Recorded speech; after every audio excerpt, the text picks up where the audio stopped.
वैसे तो बहुत सारे बच्चे का कॉल आते रहता है फिजिक्स के रिगार्डिंग। अभी एक बच्चे का कॉल आया, कोटा में पढ़ता है, बोला दिक्कत है सर। बोले क्या? बोला सवाल ही नहीं बनता है फिजिक्स में, और बनता भी है तो टाइम लग जाता है ज्यादा। नीट की तैयारी कर रहा है, बोला लास्ट ईयर में इसके वजह से हुआ ये कि बहुत सारे सवाल को मैं देख भी नहीं पाया, घंटी बज गई, सवाल को देख भी नहीं पाया कि कौन सा सवाल था, वजह था सवाल बनने में देरी। तो सवाल है कि सवाल जल्दी जल्दी कैसे बनेगा। ऑफलाइन में बहुत सारे बच्चे को मैं सिखाता हूं सवाल जल्दी जल्दी कैसे बनेगा, जिसको बोलते हो ट्रिक, जिसका नतीजा बहुत सारे बच्चे 180 में 180, 175, 170 स्कोर कर जाता है फिजिक्स में। सोचे तुमको भी इसका लाभ मिलना चाहिए ना। तो ये वीडियो कितना फायदा करता है तुमको देख लो। आज जल्दी जल्दी कैसे बनता है सवाल, इसी पर फोकस करेंगे हम लोग, प्रोजेक्टाइल मोशन से रिलेटेड। तो स्टार्ट करते हैं वीडियो को। हाँ, बीच में स्किप नहीं करोगे। पहला सवाल देखो, पहला सवाल ये है तुमसे, ये देखो, ये एक बॉडी को मैं यहां फेंक रहा हूं, ध्यान से देखो, ऐसे फेंक दिया बॉडी को। तो जो फेंका ना, फेंकने का स्पीड u था और एंगल ऑफ प्रोजेक्शन थीटा है। तो ये हुआ इसका मैक्सिमम हाइट, ये हुआ इसका मैक्सिमम हाइट, और ये हुआ रेंज।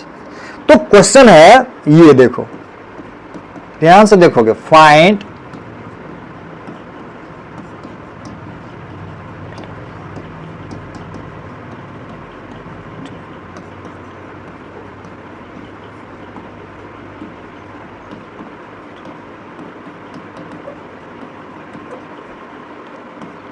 ये सवाल है,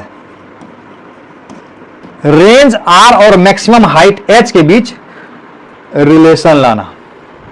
तुम कहोगे ये तो मुझे आता है, लेकिन मैं क्या बोला, जल्दी जल्दी बनाने के बाद किया। जल्दी जल्दी क्या आंसर होगा, क्या आंसर होगा? चलो इसका मैं आंसर दे देता हूं, इसके बाद हम आगे बढ़ेंगे। मैं पहले आगे बढ़ जाता हूं, इसका आंसर याद करके रखोगे, बताऊंगा यहां पर क्या होगा आंसर। दूसरा सवाल है, ये ध्यान से देखोगे, ये तो तुम तुरंत बता दोगे। दूसरा सवाल है कि एक बॉडी है जिसको u स्पीड से थीटा एंगल पर फेंका गया, ठीक, और ये रेंज r है। तो कहता है कि find theta such that range will be maximum. तो इसका आंसर तुम लोगों को पता होगा, रेंज का वैल्यू मैक्सिमम होने के लिए थीटा का वैल्यू 45 होता है, पता है? नहीं, ये तो पता होगा, लेकिन सवाल ये है, सवाल तो यहां है कि अगर u स्पीड से ही फेंकें, वही स्पीड से, कितना स्पीड पर फेंकेंगे कि देखो यहां नीचे की तरफ तो एक्सेलरेशन g लग ही रहा है, इसमें नीचे की तरफ acceleration due to gravity G लगता ही है। कहता हवा के वजह से इधर भी बॉडी पर एक्सेलरेशन लग रहा है, a बराबर g। तो अब बताओ कि थीटा का value, for what value of theta r will be maximum, ये सवाल है। For what value of theta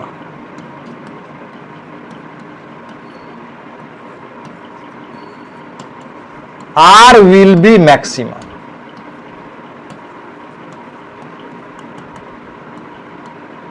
सही है?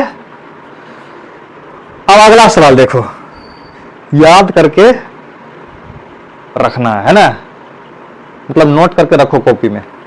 अगला सवाल देखो, सिचुएशन ये है कि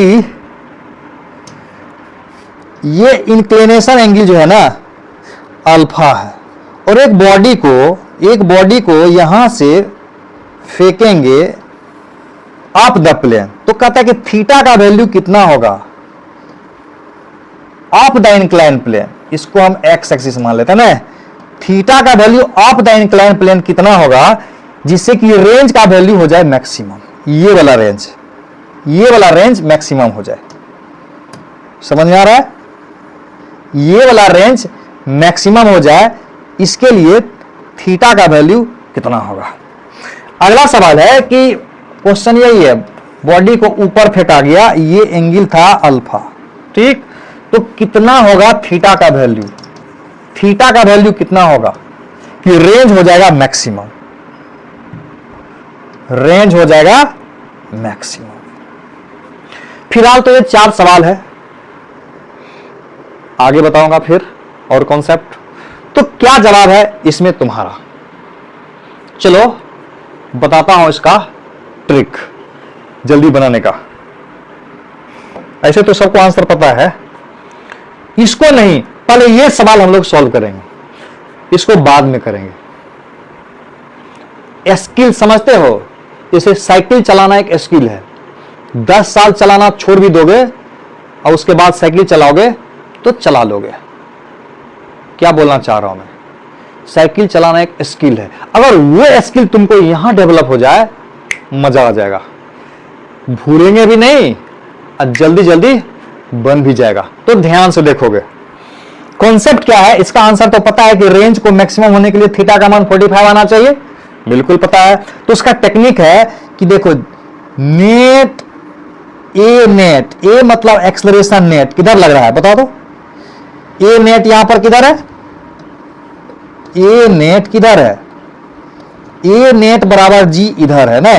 तो करना क्या है, जिधर ए नेट होगा ना जस्ट उसके ऊपर उल्टा चले जाओगे, उल्टा, ठीक।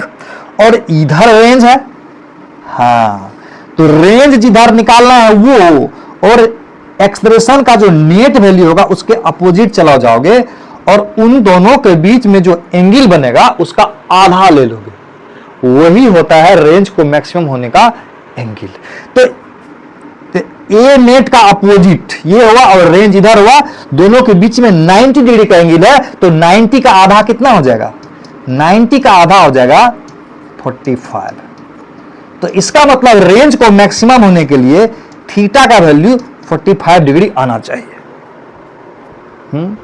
अब इसका देखो, इसमें देखो ये इधर है, ये इधर है और इधर भी, दोनों तरफ है, हाँ, यानी इधर भी एक्सेलरेशन है जी के बराबर और इधर भी एक्सेलरेशन है जी के बराबर। तो ए नेट किधर होगा, ए नेट इधर हो जाएगा ना, और ये 45 हो जाएगा ना, ए और ए जी और जी है तो जी √2 हो जाएगा, √2 जी होगा, यानी ए नेट हो जाएगा इधर। तो करना क्या है, ए नेट के सीधे अपोजिट चले जाना है, हाँ, ए नेट के सीधे अपोजिट चला जाना है। ए नेट के सीधे अपोजिट चले जाओगे, ये एंगल कितना आया था 45 आएगा ना, और ये भी कितना आएगा 45। तो इसका मतलब ये वाला एंगल कितना होगा 90 + 45, तो ये एंगल टोटल कितना हो जाएगा 135, नहीं 135 डिग्री हो जाएगा। तो इसका मतलब ये थीटा का वैल्यू कितना हो जाएगा, थीटा का वैल्यू, ये थीटा का वैल्यू कितना हो जाएगा बताओ, थीटा का वैल्यू कितना हो जाएगा, तो इस थीटा का वैल्यू हो जाएगा कितना 135 का आधा, तो कितना हो जाएगा 67.5 डिग्री हो जाएगा, हाँ, यानी 67.5 डिग्री पर जब फेंकेंगे ना तो रेंज का वैल्यू मैक्सिमम हो जाएगा। मजा आया? अगला सवाल में देखते हैं हम लोग इसी को यूज करके। ये सवाल देखो क्या बोल रहा है, रेंज का वैल्यू मैक्सिमम होने के लिए थीटा का वैल्यू कितना होना चाहिए, रेंज का वैल्यू मैक्सिमम होने के लिए थीटा का वैल्यू कितना होना चाहिए। तो क्या करना है, इसमें एक्सप्रेशन किधर लग रहा है नीचे की तरफ, नहीं, यानी ए नेट किधर है नीचे, तो इसका ठीक अपोजिट चले जाओ, इधर हो गया ना, ये ए नेट का उल्टा हो गया, उल्टा अपोजिट डायरेक्शन हो गया, ए नेट का अपोजिट डायरेक्शन हो गया ये। अब सवाल उठता है कि ये एंगल टोटल कितना होगा, ये एंगल नहीं, ये एंगल कितना होगा। तो ये देखो ये एंगल अल्फा है, ये वाला एंगल कितना है, ये वाला एंगल अल्फा, ये एंगल निकालना है ना। तो ये एंगल जब अल्फा है, ये वाला एंगल अल्फा है, तो इसका मतलब हुआ ये वाला एंगल, ध्यान से देखो ये वाला एंगल ना, ये वाला एंगल अल्फा है, तो ये वाला एंगल अल्फा होगा हॉरिजॉन्टल से नहीं, तो ये अल्फा होगा तो टोटल हो गया 90 नहीं, तो ये टोटल एंगल कितना हो गया 90 माइनस अल्फा, टोटल एंगल कितना हो गया 90 माइनस अल्फा। तो थीटा का वैल्यू कितना हो जाएगा, थीटा का वैल्यू कितना हो जाएगा, थीटा का वैल्यू आ जाएगा 90 माइनस अल्फा बाय 2, यानी 45 माइनस अल्फा बाय 2, यानी इसका आंसर कितना हो जाएगा? 45 माइनस अल्फा बाय 2। नहीं समझ में आया? चलो यहां समझो, यहां समझो। ए नेट किधर लग रहा है? नीचे की तरफ। ए नेट लग रहा है नीचे की तरफ, इसका जस्ट अपोजिट चले जाओ, जस्ट अपोजिट इधर। तो अब देखना ये वाला एंगल कितना होगा, ये वाला एंगल नहीं, ये वाला एंगल कितना होगा। तो ये अगर अल्फा है तो ये वाला एंगल कितना होगा? नहीं पता, दिक्कत है तो ऐसे बना सकते हो। ये अल्फा है तो ये वाला हो जाएगा 90 माइनस अल्फा, नहीं ये अल्फा है। अब देखो ये वाला तो 90 है, तो ये अल्फा है तो ये 90 माइनस अल्फा होगा, तो ये पूरा हो जाएगा 90 प्लस अल्फा। कितना हो जाएगा? ये 90 माइनस अल्फा हुआ तो ये 90 प्लस अल्फा हो जाएगा। तो थीटा का वैल्यू कितना हो जाएगा? 90 प्लस अल्फा बाय 2, यानी थीटा का वैल्यू हो जाएगा 45 प्लस अल्फा बाय 2। मजा आ गया? चलो नेक्स्ट दिखाता हूं मैं। एक बात और जान लो, इसमें एक कॉन्सेप्ट और है। जब सीखे हो तो एक और ट्रिक सीख लो। यस, देखो तुमको सवाल में पूछेगा, ये रेंज का वैल्यू दे देगा, बोलेगा कि रेंज बराबर 10 मीटर है, रेंज गिवन होगा, बोलेगा कि थीटा का यू का वैल्यू कितना होगा, कम से कम कि रेंज हो जाए 10 मीटर। तो वैसे सिचुएशन में थीटा का वैल्यू वही लेना है जिसके लिए कि रेंज का वैल्यू मैक्सिमम होगा, यानी थीटा का वैल्यू कितना लेना है? 45 लेके बनाना है, तब यू का मान मिनिमम निकल जाएगा। और ये सवाल उसी टाइप का है, देखो वही वाला सवाल कि इधर भी एक्सेलरेशन है जी और इधर भी एक्सेलरेशन है जी, जी जी इधर। तो बोलेगा कि यू का वैल्यू मिनिमम होने के लिए कितना एंगल पर फेंकेंगे कि रेंज बराबर, मान लेते हैं कि 10 मीटर है तो 10 मीटर, यानी रेंज का वैल्यू दिया हुआ रहेगा। दिए हुए रेंज के लिए यू का मिनिमम वैल्यू क्या होगा, इसके लिए एंगल ऑफ प्रोजेक्शन का वैल्यू, रेंज का वैल्यू मैक्सिमम होने वाला जो कंडीशन है ना वो लगाएंगे। जैसे देखो रेंज का मैक्सिमम वैल्यू होने के लिए तो जी नेट हो जाएगा, इधर बोले थे ना ए नेट देखना है, तो ए नेट यहां से 45 हो जाएगा, तो ए नेट का अपोजिट हो गया ये। तो ए नेट के अपोजिट में ये 45 है और यहां से यहां 90 है, यहां से यहां 90 है, यहां से यहां 45 है, तो पूरा 135 है और 135 का आधा हो जाएगा थीटा बराबर 67.5 डिग्री, यानी 67.5 डिग्री पर अगर फेंकेंगे तो रेंज का वैल्यू 10 मीटर होने के लिए यू का मान सबसे कम होगा। सीखा? सीख गए। सेम बात अप द इंक्लाइन प्लेन के केस में होगा और डाउन द इंक्लाइन प्लेन के केस में होगा।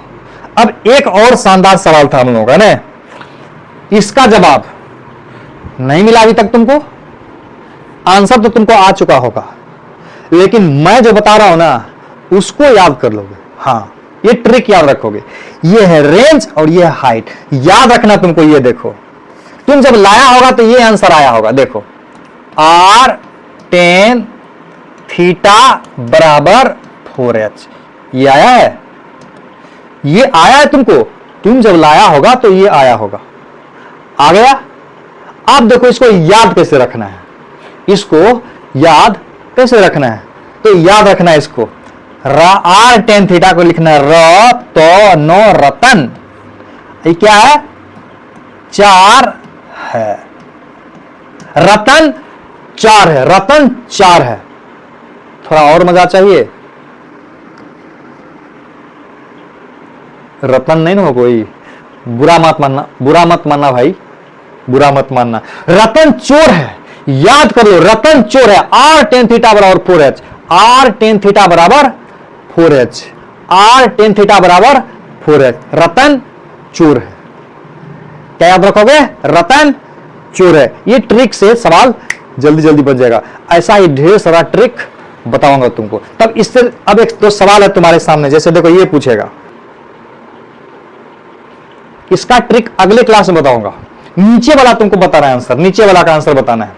The horizontal range and maximum height of a projectile are equal, यानी आर बराबर बोल रहा है एच हो जाएगा। क्या बोल रहा है?